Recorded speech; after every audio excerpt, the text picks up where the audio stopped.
भक्ति काल के आविर्भाव के कारणों पर विचार करने से पहले कुछ मूलभूत जानकारियों पर नज़र डाल लेनी बड़ी आवश्यक है। भक्ति काल, भक्ति और भक्ति आंदोलन, इन तीनों के बीच क्या संबंध है? भक्ति शब्द की व्युत्पत्ति कैसे होती है? भक्ति की भावधारा कैसे आ रही है?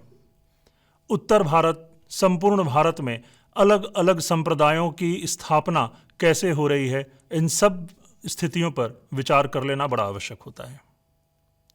ऐसे में सर्वप्रथम हम भक्ति की परिभाषा और उससे भी पहले भक्ति शब्द की व्युत्पत्ति पर विचार करेंगे।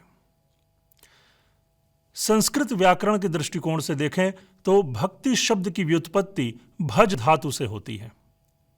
भज धातु का अर्थ होता है भजना, पूजन करना। यानी आप जब किसी भी व्यक्ति या सत्ता या ईश्वर की भक्ति करते हैं तो उसे भजते हैं, उसका पूजन करते हैं। इस पूरी प्रक्रिया को, इस पूरे भावधारा को भक्ति कहते हैं। भक्ति को लेकर और भी कई विचारधाराएं सामने आती हैं। भक्ति की परिभाषा अलग अलग समय में, अलग अलग सूत्रों में, अलग अलग आचार्यों द्वारा भक्ति की परिभाषाएं दी गई हैं। इस प्रक्रिया में सर्वप्रथम महर्षि शांडिल्य द्वारा लिखित शांडिल्य भक्ति सूत्र जैसी पुस्तक का उल्लेख करना ज़्यादा जरूरी जान पड़ता है। शांडिल्य भक्ति सूत्र में महर्षि शांडिल्य ये कहते हैं कि सा परानुरक्ति रीश्वरे भक्ति, अर्थात ईश्वर में अत्यधिक अनुरक्ति ही भक्ति है। अनुरक्ति का मतलब हम सभी जानते हैं, अत्यधिक लगाव, अत्यधिक प्रेम। यानी जब कोई व्यक्ति ईश्वर के प्रति अत्यधिक लगाव और प्रेम प्रदर्शित करता है तो उस प्रक्रिया को, उस भाव को भी भक्ति कहते हैं। इसी प्रक्रिया में आगे चलकर इस क्रम में हम महर्षि नारद द्वारा लिखित नारदीय भक्ति सूत्र की चर्चा करेंगे। महर्षि नारद ने नारदीय भक्ति सूत्र में भक्ति को परिभाषित करते हुए उसे परम प्रेम के रूप में प्रदर्शित किया है और अमृत के समान लाभदायी माना है। उनका कहना है सा त्वस्मिन् परम प्रेम रूपा अमृत स्वरूपा च, यानी भक्ति जो है वो परम प्रेम के समान दिखने वाली सुंदर है और अमृत के समान लाभदायी है। इस पूरी प्रक्रिया में भक्ति को प्रेम और श्रद्धा, इन दो भावों से परिभाषित करने का प्रयास किया गया है। और इसी प्रक्रिया में जब हम आधुनिक काल तक आते हैं तो हमें आचार्य रामचंद्र शुक्ल जैसे वरिष्ठ आलोचक के मतों से होकर गुजरना पड़ता है। आचार्य रामचंद्र शुक्ल जब अपनी पुस्तक हिंदी साहित्य का इतिहास लिखते हैं तो वहां भी वह भक्ति को परिभाषित करते हुए श्रद्धा और प्रेम के योग को भक्ति कहते हैं। यानी जब वो भक्ति को परिभाषित कर रहे हैं तो उनके लिए श्रद्धा और प्रेम दोनों ही उतने ही महत्वपूर्ण हैं भक्ति को सफल बनाने के लिए। इसी क्रम में आचार्य शुक्ल भक्ति को और विस्तार देते हैं और कहते हैं कि प्रेम का जब सामाजिकरण हो जाता है तो हम उसे भक्ति कहते हैं। यानी आप समझ सकते हैं कि आचार्य शुक्ल की दृष्टि में प्रेम जो है वह वयष्टि भाव है और भक्ति जो है वह समष्टि भाव है, यानी समाजोन्मुख। किसी भी ईश्वर या सत्ता के प्रति जब व्यक्ति का लगाव, उसकी श्रद्धा, उसकी आस्था जब सामाजिक रूप धारण कर लेती है तो ऐसे में उस भाव को भक्ति कहते हैं। भक्ति काल के आविर्भाव के कारणों की ओर रुख करने के पहले यह भी जान लेना आवश्यक है कि भक्ति काल के आविर्भाव के कारणों में कौन कौन से वे मुख्य तत्व थे जो महत्वपूर्ण भूमिका निभा रहे थे। राजनीतिक अस्थिरता, सामाजिक असुरक्षा, मुगल आक्रमणकारियों या कह सकते हैं कि विदेशी आक्रांताओं द्वारा आक्रमण। तो ये इस तरह के कई सारे ऐसे मुद्दे थे जो भक्ति काल को प्रभावित कर रहे थे। या कहें कि भारतीय जनता में भक्ति की भावधारा के लिए एक सकारात्मक, जिसे हम कहते हैं सकारात्मक भावधारा के लिए समर्थन देना, वो काम कर रहे थे। इसी प्रक्रिया में हमें आचार्य रामचंद्र शुक्ल के इस कथन से होकर गुजरना पड़ता है कि जब आचार्य रामचंद्र शुक्ल अपनी पुस्तक हिंदी साहित्य का इतिहास में ये कहते हैं कि अपने पौरुष से हताश जाति के लिए भगवान की शक्ति और करुणा की तरफ ध्यान ले जाने के अतिरिक्त दूसरा कोई मार्ग ही नहीं था। हालांकि आचार्य शुक्ल के इस मत से हिंदी साहित्य के कई सारे दूसरे विचारक जो हैं वो उससे समर्थन नहीं रखते हैं, उससे वास्ता नहीं रखते हैं, लेकिन उसका खंडन भी करते हैं। लेकिन फिर भी हमें यह मानना पड़ेगा कि आचार्य रामचंद्र शुक्ल ने एक हद तक उस समय की भारतीय जनता की निराशा और हताशा वाली मानसिकता को पकड़ जरूर लिया था। निश्चित तौर पर राजपूत राजाओं की हार, मुगलों का उनके प्रति जो दुर्व्यवहार था, तमाम तरह के हिंदू जनता पर कर लगाना, मंदिरों को ध्वस्त करना और इस तरह के कई दूसरे कारण थे जिनसे कि हिंदू जनता हताश अवश्य थी। लेकिन इस हताशा को हम पूरा शुरू से लेकर अंत तक या उसे ही भक्ति काल के आविर्भाव की इतिश्री मान ले, यह भी उचित नहीं है। जैसा कि हम जानते हैं कि आलोचना का अर्थ ही होता है आलोचन, हर तरफ से देखना। तो निश्चित तौर पर भक्ति काल पर बात करते समय भी हम हर उस आलोचक के मत का विश्लेषण करेंगे जिसने भक्ति काल के आविर्भाव के कारणों का उल्लेख किया है। और इसी क्रम में आचार्य शुक्ल के इस मत का खंडन करते हुए आचार्य हजारी प्रसाद द्विवेदी सामने आते हैं। आचार्य हजारी प्रसाद द्विवेदी अपनी पुस्तक में यह लिखते हैं कि यह बात अत्यंत उपहासास्पद थी कि जिस समय मुसलमान लोग उत्तर भारत में मंदिरें तोड़ रहे थे, उसी समय निरापद दक्षिण यानी एक्सट्रीम साउथ में, भारत के निरापद दक्षिण क्षेत्रों में भक्ति के गीत गाए जा रहे थे। भक्ति काल के आगमन की या कहें कि भक्ति आंदोलन के हिंदी साहित्य में जो समय सीमा बांधी गई है वह है 12वीं सदी से 17वीं शताब्दी तक। मोहम्मद गोरी और इस तरह के जो आक्रांता थे, इनके आगमन से लेकर के और औरंगजेब तक का समय हम मानते हैं। तो इस पूरी प्रक्रिया में जब हम पता करते हैं तो पता चलता है कि इससे भी पहले कई सारे ग्रंथ रचे जा चुके थे जिनमें भक्ति की भावधारा पर विचार किया गया था। उस पर हम बाद में बात करेंगे, लेकिन पहले इस पूरी की पूरी प्रक्रिया पर, इस खंडन मंडन की प्रक्रिया पर बात कर लेना आवश्यक जान पड़ता है। तो यह बात आचार्य हजारी प्रसाद द्विवेदी ने कही। इसी क्रम में आचार्य हजारी प्रसाद द्विवेदी यह भी कहते हैं कि भक्ति की भावधारा बहुत स्वाभाविक रूप में उमड़ रही थी उत्तर भारत में, क्योंकि यदि भक्ति की भावधारा को उमड़ना था सिर्फ मुगल आक्रांताओं के कारण या विदेशी आक्रांताओं के कारण, तो उसे सबसे पहले उत्तर भारत में या सिंध क्षेत्र में उमड़ना चाहिए था। लेकिन भक्ति की भावधारा पैदा होती है दक्षिण में। तमाम तरह के दक्षिण में ग्रंथ लिखे जाते हैं, विष्णु पुराण से लेकर के शिव पुराण से लेकर श्रीमद् भागवत, भागवत गीता, इस तरह के कई ग्रंथ लिखे जाते हैं। कई सारे आचार्य हैं जो भक्ति काल का या कहें कि भक्ति की भावधारा को लेकर के उत्तर भारत में गमन करते हैं और भक्ति की भावधारा को वहाँ पर समुचित सामाजिक स्थितियाँ प्राप्त होती हैं जिससे कि वह पतली सी धारा जो है वो विशाल समुद्र में बदल जाती है। लेकिन हमें यह भी नहीं समझ लेना चाहिए कि आचार्य रामचंद्र शुक्ल के समस्त मान्यताओं का खंडन आचार्य हजारी प्रसाद द्विवेदी करते हैं। आचार्य हजारी प्रसाद द्विवेदी उनकी मान्यताओं की एक सीमा तक उनका समर्थन भी करते हैं और यह कहते हैं कि यदि इस्लाम न भी आया होता, सीधे सीधे तो उनके शब्द ये थे आचार्य हजारी प्रसाद द्विवेदी के कि यदि इस्लाम न भी आया होता तो भी भक्ति की भावधारा का 12 आना वैसा ही होता जैसा कि पहले था। यानी आप समझिए कि भक्ति की भावधारा इस्लाम के आगमन के बाद सिर्फ 4 आना प्रभावित होती है, 12 आना वैसा ही था जैसा होना चाहिए था। यानी इस्लाम का आक्रमण हो या विदेशी आक्रांताओं का आक्रमण हो, भक्ति की भावधारा उससे सिर्फ 25% प्रभावित होती है। और इसी प्रक्रिया में आचार्य शुक्ल यह निष्कर्ष निकालते हैं कि समस्त हिंदू जनता जो है वो अपने पौरुष से हताश हो चुकी थी। ऐसे में आचार्य हजारी प्रसाद द्विवेदी यह भी तर्क देते हैं कि भक्तिकाल की कविताओं को देखने से कहीं भी ऐसा नहीं लगता कि भक्तिकाल के कवि जो हैं वो अपनी विचारधारा या कहें कि अपनी जातीय अस्मिता से, अपनी धार्मिक अस्मिता से, अपनी सांस्कृतिक अस्मिता से हताश हो चुके थे। उन्हें कहीं भी ऐसा पढ़कर नहीं लगता है। तुलसी की मर्यादा वाली कविताएं, कबीर की क्रांतिकारी कविताएं, सूरदास की अटखेलियां करती हुई कृष्ण बाल लीला से लेकर के और भ्रमर गीत तक की कविताएं, जिनमें कि बालक कृष्ण लोक क्रियाएं करते हुए दिखते हैं। उनकी स्त्रियां कितनी स्वच्छंद हैं सूरदास की। कहीं भी पढ़कर ऐसा नहीं लगता है कि ये कवि जो हैं वो अपनी जातीयता से, अपनी अस्मिता या अपने धर्म और संस्कृति से हताश थे। ऐसे में आचार्य शुक्ल के इस हताश मानसिकता वाला जो मत है वो पूरी तरह से सत्य साबित नहीं हो सकता है।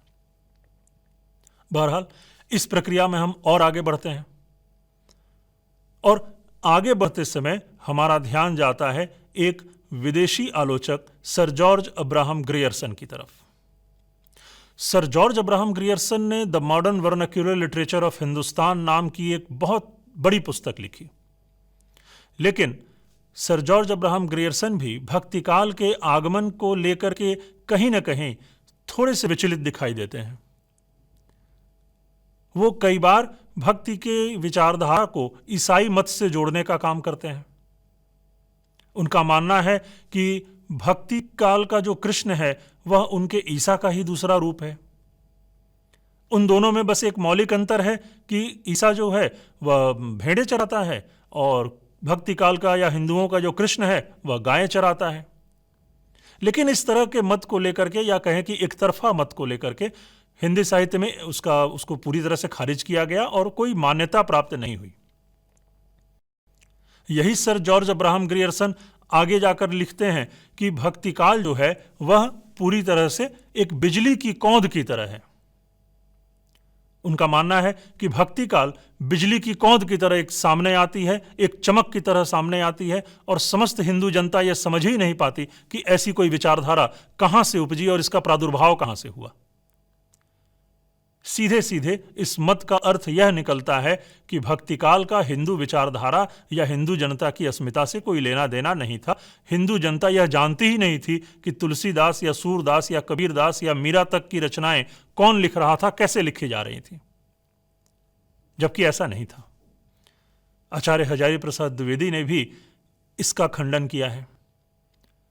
आचार्य हजारी प्रसाद द्विवेदी इसका खंडन करते हुए स्पष्ट करते हैं कि जिसे सर जॉर्ज अब्राहम ग्रियर्सन बिजली की कौंध की तरह चमकने वाला मान रहे हैं, असल में उस बिजली की कौंध की तरह चमकने के लिए बरसों से मेघखंड इकट्ठा हो रहे थे। बरसों से जो विद्रोह और विरोध और चेतना के बादल जो हैं वो इकट्ठा हो रहे थे, और सही समय आने पर भक्तिकाल का आविर्भाव होता है हिंदू जनता में, और हिंदू जनता उसकी तरफ स्वतः ही अग्रसरित होती है। तो आचार्य द्विवेदी ने सर जॉर्ज अब्राहम ग्रियर्सन के मतों का जो खंडन किया वह भारतीय समाज या भारतीय राजनीति या भारतीय भावधारा के परिप्रेक्ष्य में बिल्कुल सही था। और इस तरह से इन पूरे मतांतरों के रास्ते गुजरते हुए हम ये समझ पाते हैं कि भक्ति की भावधारा दक्षिण भारत में पहले से ही उपज चुकी थी। भक्ति के गीत गाए जा रहे थे। भक्ति के संत और आचार्य भक्ति की तमाम पुस्तकें रचना कर रहे थे। वे पुस्तकें उत्तर भारत में धीरे धीरे प्रचारित और प्रसारित की जा रही थीं। ऐसे में यह मानना कि उत्तर भारत में दक्षिण भारत की अपेक्षा भक्ति की भावधारा किसी दूसरे कारण से आती है, यह सर्वथा अनुचित था। इसीलिए बहुत प्रसिद्ध उक्ति भी कही जाती है हिंदी साहित्य में कि भक्ति द्राविड़ उपजी लाए रामानंद, प्रगट करी कबीर ने सप्तदीप नवखंड। द्राविड़ प्रदेश से हमें पता है कि अर्थ उसका भक्ति दक्षिण भारत का जो क्षेत्र है उसी को हम द्रविड़ प्रदेश कहते हैं। इस पूरे कालखंड या इस पूरे की पूरे प्रक्रिया को समझने के लिए हमें यह भी देखना होगा कि क्या उससे भी पहले भक्ति की कोई विचारधारा या भक्ति के जो अलग अलग जो दर्शन थे, उन दर्शनों का भी कुछ प्रभाव था हमारे समाज पर? बिल्कुल था। 8वीं सदी में आचार्य शंकर का, या जिसे हम शंकराचार्य कहते हैं, उनका प्रादुर्भाव होता है। शंकराचार्य अपनी बहुत ही विशिष्ट और प्रसिद्ध उनका जो दर्शन है अद्वैत दर्शन, उस दर्शन का प्रादुर्भाव करते हैं। आचार्य शंकर जिस अद्वैत दर्शन को सामने लाते हैं वह जीव और ब्रह्म के दो अलग अलग सत्ताओं को निराधार मानती है और कहती है कि मूलतः जीव और ब्रह्म अलग अलग दो सत्ताएं नहीं हैं, एक ही हैं। जिसे बहुत बाद में चलकर कबीर जैसे कवि ने अपनाया और कहा कि जो जल में कुंभ, उनका एक दोहा है कबीर का, बड़ा प्रसिद्ध दोहा है कि जल में कुंभ, कुंभ में जल है, बाहर भीतर पानी, फूटा कुंभ जल जल ही समाना, यह तत्कथो गयानी। यानी आत्मा और परमात्मा सिर्फ माया के कारण दो दिखाई देती हैं, मूलतः वो एक ही सत्ता है। लेकिन आचार्य शंकर के इस मत के साथ एक समस्या थी कि जिसे आचार्य शुक्ल कह रहे हैं कि प्रेम और श्रद्धा का योग, तो निराकार, निरंकार, या कहें कि जो अद्वैत है, अगुण है, निर्गुण है, जिसका कोई रूप नहीं, गुण नहीं, जो दिखता नहीं, जो महसूस नहीं हो सकता, उससे प्रेम नहीं हो सकता।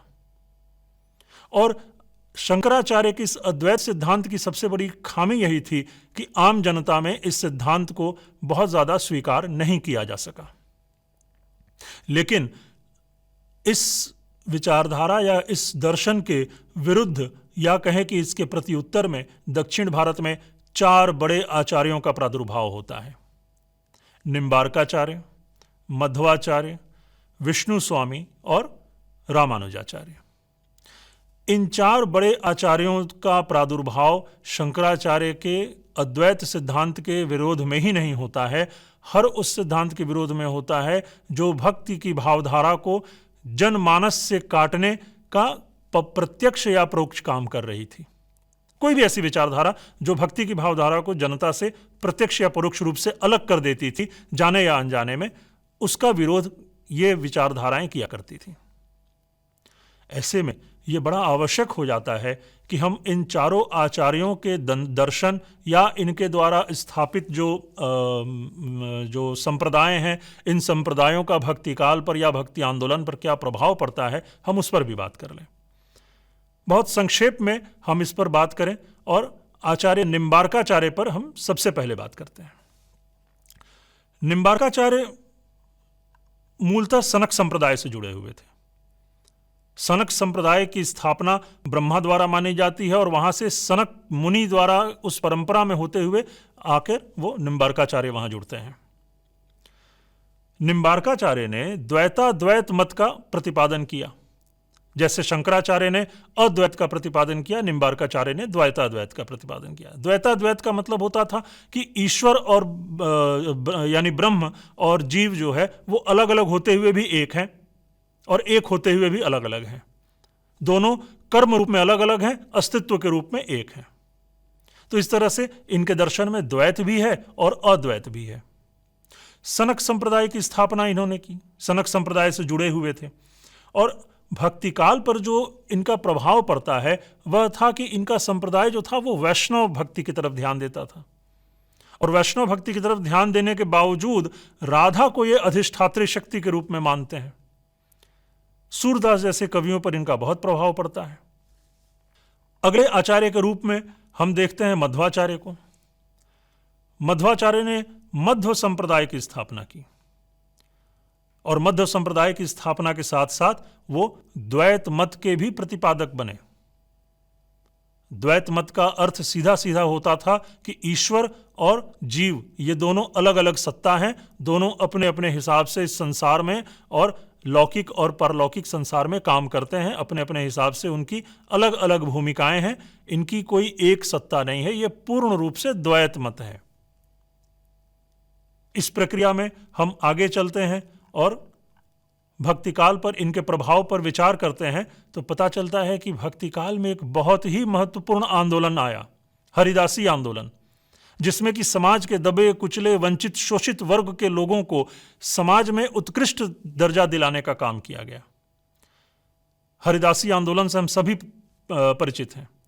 इसी हरिदासी आंदोलन से बहुत प्रमुख संत जो थे, संत पुरंदरदास, व्यास तीर्थ और कनकदास, ये जुड़े हुए थे। इसी हरिदासी आंदोलन का बहुत प्रभाव या कहें कि बहुत बड़ी उसकी विचारधारा को कबीरदास और सूरदास जैसे कवियों ने अपनाया। मध्वाचार्य की एक और खासियत है कि इन्होंने कन्नड़ में भक्ति के गीत गाए, कन्नड़ भाषा में भक्ति के गीत गाए और समस्त कन्नड़ जनता को अपनी भक्ति के गीत से इन्होंने प्रभावित किया। इस क्रम में हम आगे चलते हैं और विष्णु स्वामी के रुद्र संप्रदाय की तरफ ध्यान देते हैं। आचार्य विष्णु, इन्होंने रुद्र संप्रदाय की स्थापना की और भक्तिकाल में शुद्धाद्वैतवाद मत की स्थापना करते हैं। रुद्र संप्रदाय के साथ एक बड़ी सकारात्मक बात यह थी कि आचार्य विष्णु या विष्णु स्वामी ये भी वैष्णव भक्त कवि थे। इन्होंने भी जो संप्रदाय स्थापित किया वह वैष्णव भक्ति को ही प्रचारित प्रसारित कर रहा था, लेकिन इसका नाम रखा इन्होंने रुद्र संप्रदाय। रुद्र संप्रदाय हम सभी जानते हैं कि रुद्र हम शिव के रूप में जानते हैं। निश्चित तौर पर भक्तिकाल या उस समय में एक ऐसी अवस्था पैदा हुई थी जब अलग अलग मत के संत हों या विचारधारा को मानने वाले लोग हों, उनमें भी आपस में कुछ मतांतर रहते थे और कई बार ये मतांतर कुछ ज़्यादा गहरे हो जाते थे, मतभेद तक पैदा होते थे। ऐसे में यह बड़ा आवश्यक था कि शैव और वैष्णव दोनों की अपनी अपनी सत्ता को स्थापित करने के बावजूद दोनों की अपनी अपनी महत्ता और एका पर भी विचार विमर्श किया जाए। इसीलिए वैष्णव संप्रदाय का प्रतिपादन करने के बावजूद इन्होंने उसका नाम रुद्र रखा, ताकि शिव को मानने वाले शैव और विष्णु को मानने वाले वैष्णव, इन दोनों में आपसी मतभेद ना हो। हमें इस बात पर गौर करना चाहिए कि यह मत तुलसीदास के यहाँ कहीं ज़्यादा मिलता है। तुलसीदास अपने राम से शिव की पूजा कराते हैं और शिव से राम की पूजा कराते हैं। तुलसीदास ने एक जगह लिखा भी है कि शिव द्रोही मम दास कहावा, सोइनर सपने हूं मोहि न भावा। यानी राम कह रहे हैं कि जो शिव का द्रोही है वह मेरा दास होने के बावजूद मुझे सपने में भी अच्छा नहीं लग सकता है। और शिव कह रहे हैं कि जाके प्रिय न राम वैदेही, सोनर तजिय कोटि बैरी सम यद्यपि परम सनेही। यानी जिसने राम और वैदेही को त्याग दिया है वह मेरा परम स्नेही क्यों ना हो, मेरा परम प्रिय व्यक्ति ही क्यों ना हो, लेकिन मैं उसे प्रेम नहीं कर सकता क्योंकि उसने राम और सीता को त्याग दिया है। तो तुलसीदास ने इस संप्रदाय या कहें कि इस रुद्र संप्रदाय की इस मानसिकता को या इस विचारधारा को या इस भावधारा को अपने साहित्य के स्तर पर उतारने का काम किया। इन चारों आचार्यों की प्रक्रिया में अंतिम आचार्य के रूप में आते हैं रामानुजाचार्य। रामानुजाचार्य ने श्री संप्रदाय की स्थापना की और विशिष्टाद्वैतवाद मत की स्थापना की। विशिष्टाद्वैतवाद का मतलब था कि द्वैत है किंतु विशिष्ट रूप से। ईश्वर और जीव ये दो सत्ताएं तो हैं, लेकिन ये विशिष्ट रूप से अपनी अपनी सत्ता, अपनी अपनी भूमिका में रहते हुए भी द्वैत हैं, यानी कहीं ना कहीं इनमें एका स्थापित होता है। ये द्वैतवाद की तरह पूर्ण रूप से द्वैत नहीं है, पूर्ण रूप से दोनों में कोई इसमें द्वैध नहीं आता है, कोई दुविधा नहीं आती है। श्री संप्रदाय की बात करें तो श्री संप्रदाय का भक्तिकाल पर बड़ा गहरा प्रभाव पड़ता है। तमिलनाडु में आलवार भक्तों की चर्चा होती है। आलवारों की संख्या 12 मानी जाती है और पूरे के पूरे दक्षिण भारत में आलवारों को बहुत महत्वपूर्ण माना जाता है भक्ति और श्री संप्रदाय से जुड़कर भक्ति की भावधारा को प्रचारित प्रसारित करने के लिए। तो भक्ति की भावधारा जिस शंकराचार्य से शुरू होती है और शंकराचार्य से या कहें कि शंकराचार्य से पहले भी सैद्धांतिक रूप से शुरू होती है, लेकिन बाद में शंकराचार्य के अद्वैतवाद से लेकर के बाद में 4 आचार्यों द्वारा शुद्धाद्वैतवाद हो, विशिष्टाद्वैतवाद हो, द्वैतवाद हो, या सारे के सारे आचार्यों ने अपने अपने हिसाब से भक्ति को समाजोन्मुख बनाने का प्रयास किया। और कुछ उदाहरणों से हमने यह भी देखा कि कैसे उसके 400 या 500 या 300 साल बाद के भक्तिकालीन कवियों ने अपनी कविताओं और कहानियों के माध्यम से उन सिद्धांतों का प्रतिपादन किया, लोगों तक पहुंचाया, लोगों में दुविधा न हो इसलिए उस पर काम किया। तो इस तरह से हम देख सकते हैं कि दक्षिण भारत के 4 आचार्यों ने अलग अलग मतों और सिद्धांतों का प्रतिपादन करके भक्ति की विभिन्न भावधाराओं को जनता तक पहुंचाने का अपने संप्रदायों के माध्यम से कितना सुंदर काम किया। निश्चित तौर पर इन आचार्यों से प्रभावित होकर दक्षिण भारत के दो और प्रमुख संतों के नाम हमें नहीं भूलने चाहिए जो दक्षिण भारत से उत्तर भारत की ओर गमन करते हैं, रामानंद और संत वल्लभाचार्य।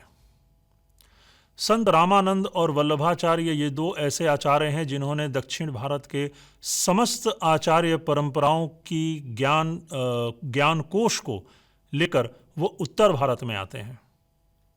उत्तर भारत में उन्हें एक सकारात्मक परिस्थिति मिलती है, एक उपर्युक्त भावभूमि मिलती है, और इसी उपर्युक्त भावभूमि को वह अपनी उस ज्ञान परंपरा से, या कहें कि अपने उस आचार्यों के सिद्धांत परंपरा से पल्लवित और पुष्पित करते हैं, और यहाँ भक्ति काल या कहें कि भक्ति आंदोलन का आविर्भाव होता है।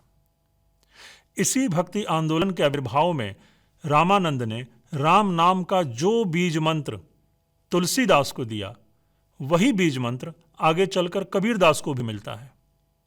अंतर बस इतना था कि तुलसीदास ने उसे सगुण साकार ब्रह्म के रूप में ग्रहण किया और कबीरदास ने उसे निर्गुण निराकार ब्रह्म के रूप में स्वीकार किया। लेकिन कबीर हो या तुलसी, दोनों के लिए एक बात सर्वोपरि थी, वह थी आम जनता, जिसे हम भक्तिकाल की परिभाषा में कहते हैं लोकवृत्त। लोकवृत्त जहाँ तक राम की भावधारा को पहुँचना था, वहाँ तक तुलसी की भावधारा भी पहुँचती है, आदर्श और मर्यादा के रास्ते। लोकवृत्त जहाँ राम की भावधारा को पहुँचना था, जहाँ भक्ति की भावधारा को पहुँचना था, वहाँ कबीर की भावधारा भी पहुँचती है, निर्गुण निराकार ब्रह्म और क्रांति कविताओं के माध्यम से। सामाजिक वितंडा है, सामाजिक आडंबर है, धार्मिक आडंबर है, जातीय आडंबर है, इन सबका विरोध करते हुए अपने राम के माध्यम से कबीर आम जनता तक पहुँचते हैं। इस पूरी प्रक्रिया में वल्लभाचार्य के महत्व को भी हम नहीं नकार सकते। वल्लभाचार्य ने उत्तर भारत में कृष्ण भक्ति की बेल रोपी। इसी कृष्ण भक्ति के बेल में एक सुंदर सा फल उगता है, एक सुंदर सा व्यक्तित्व पैदा होता है, सूरदास, जिसे कहने वाले ने कहा था कि सूर सूर तुलसी ससी उद्गन केशवदास, अब के कवि खद्योतसम जहतः करत प्रकाश। यानी सूरदास को सूर्य के समान चमकदार माना, ऐश्वर्यशाली माना, वैभवशाली माना, और यह निश्चित तौर पर यह ऐश्वर्य और यह वैभव धन संपदा का नहीं था, यह भक्ति संपदा का था। और इसी प्रक्रिया को आगे बढ़ाते हुए कृष्ण भक्ति परंपरा चली, राम भक्ति परंपरा चली। कृष्ण भक्ति परंपरा में हम जानते हैं मीरा जैसी कवित्री हुई, जिन्होंने न सिर्फ भक्ति के गीत गाए बल्कि स्त्री सशक्तिकरण का एक प्रतिबिंब भी बनकर सामने आती हैं। तो जो भक्ति आंदोलन पैदा हो रहा है 12वीं सदी में, या उससे भी पहले हम कहें, सैद्धांतिक तौर पर तो हमें उससे भी पहले मानना चाहिए, उस भक्ति आंदोलन का जो पूरा का पूरा एक खांचा है, वह हमारे सामने लोक जागरण के रूप में आता है। निश्चित तौर पर लोक जागरण आचार्य रामचंद्र शुक्ल के बाद आचार्य हजारी प्रसाद द्विवेदी और ऐसे तमाम आचार्यों के और आलोचकों की बात करने के बाद आधुनिक काल में रामविलास शर्मा, जो पूर्ण रूप से मार्क्सवादी रचनाकार माने जाते थे, उन्होंने भक्ति काल को लोक जागरण का काव्य कहा। एक ऐसा काव्य जो लोक जागरण का काम कर रहा था, यानी आम आदमी को, सामान्य जनता को अपने स्थितियों के प्रति, अपनी जातीयता के प्रति, अपनी राष्ट्रीयता के प्रति, अपने धर्म के प्रति, अपनी संस्कृति के प्रति, अपनी भक्ति के प्रति, अपने लोक विश्वासों और लोक आस्थाओं के प्रति जागृत करने का काम कर रहा था। ऐसा समूचा भक्ति काल का औरा था। और इसीलिए इस संपूर्ण भक्ति काल पर मोहित होते हुए, मुझे तो लगता है कि संभवतः मोहित होते हुए ही आचार्य हजारी प्रसाद द्विवेदी ने कहा था कि संपूर्ण भारतीय इतिहास में अपने ढंग का अकेला एक साहित्य है, वह भक्ति साहित्य है। धन्यवाद।